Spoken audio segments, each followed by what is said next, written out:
মালদার ২ নম্বর ব্লকের পরানপুর অঞ্চলের নামটোলা এলাকায় প্রায় ৫টি গ্রামের একমাত্র রাস্তা দীর্ঘদিন ধরে বেহাল অবস্থায় রয়েছে। এলাকাবাসীদের অভিযোগ, পঞ্চায়েত দপ্তরে জানিয়েও কোনো লাভ হয়নি। ইমার্জেন্সি যেরকম অ্যাম্বুলেন্স আর অনেক গাড়ি মানুষ পাবলিক এটা দিয়ে আসা যাওয়া করে ১০-১২টা গ্রাম নিয়ে অনেক গেরাম নিয়ে এই রাস্তা এছাড়া অন্য কোনো রাস্তা নেই আমাদের। সেই রাস্তাতে এরকম রাস্তা হয়েছে যে যার কারণে অনেক লোকের ক্ষতি হয়ে গেছে অলরেডি।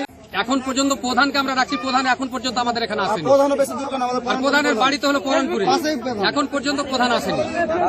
আমাদের রাগ হলো ওইটাই যে প্রধান এসে তো বলবে যে রাস্তাঘাটের কাজটা করবো, আমরা আজকে করবো না 10 দিন পরে করবো, করবে তো রাস্তাটা করবো তো।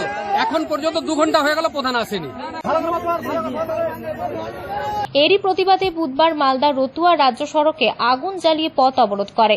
কথা হলো এটা আমাদের গ্রামের একটা রাস্তা, 5 গ্রামের এটা পরানপুর উপটুলা গ্রাম। এটা হলো গ্রাম আমাদের 5টা গ্রামের একটাই মুখ। কথা হলো কি এখানে কদিন আগে অনেকগুলো টোটো অ্যাক্সিডেন্ট হয়েছে, 2-4 জন হাত পা ভেঙে গেছে, তারা হসপিটাল আছে এখন।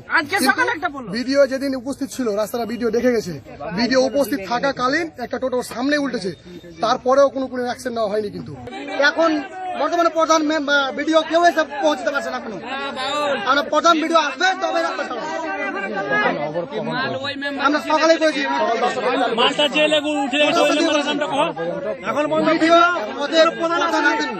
কত কষ্ট করে হাঁটছি, এত জল লাগা থাকছে রাস্তার মধ্যে, আমাদের বেরাবার জন্য কষ্ট হচ্ছে অনেক। পরে পঞ্চায়েত দপ্তরের সদস্যদের আশ্বাসে অবরোধ উঠে যায়। মালদা থেকে দেবাশিস পালের রিপোর্ট, আনন্দ বার্তা।